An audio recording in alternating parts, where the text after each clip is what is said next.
पुण्याच्या स्वारगेट बस स्थानकामध्ये 26 वर्षीय तरुणीवरती अत्याचार करण्यात आल्यानंतर खरं तर जो आरोपी आहे तो शिरूर तालुक्यातील गुन्हाट या गावचा असल्याचं निष्पन्न झाल्यानंतर खरं तर पोलीस प्रशासन आहे किंवा पोलीस यंत्रणा आहे ती खरं तर कामाला लागलेलं आहे। मात्र ज्या पद्धतीने गुन्हा घडल्यानंतर जो आरोपी आहे दत्तात्रय गाडे तो काल रात्री याच ठिकाणी पाणी पिण्यासाठी आल्याची माहिती पोलिसांना मिळाली होती आणि याच अनुषंगाने या ठिकाणी पोलिसांनी मात्र याचा शोध सध्या सुरू घेतल्याची माहिती आपल्याला मिळते।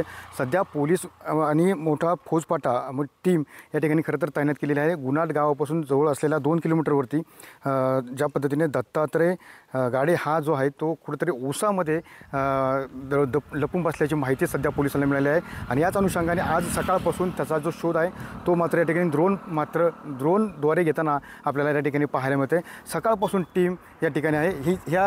हे जे ॲग्रोटेक जे आहे त्यामध्ये सध्या पोलीस खरं तर ड्रोनच्याद्वारे त्याचा शोध घेताना पाहायला मिळते।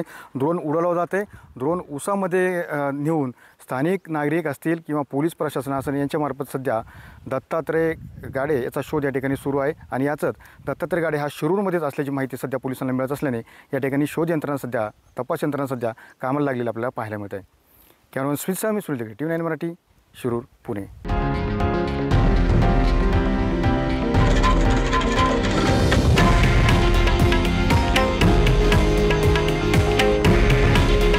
हे आहे देशातील नंबर 1 न्यूज नेटवर्क आणि आपण पाहत आहात TV9 मराठी। काळजी तुमची, हित महाराष्ट्राचं।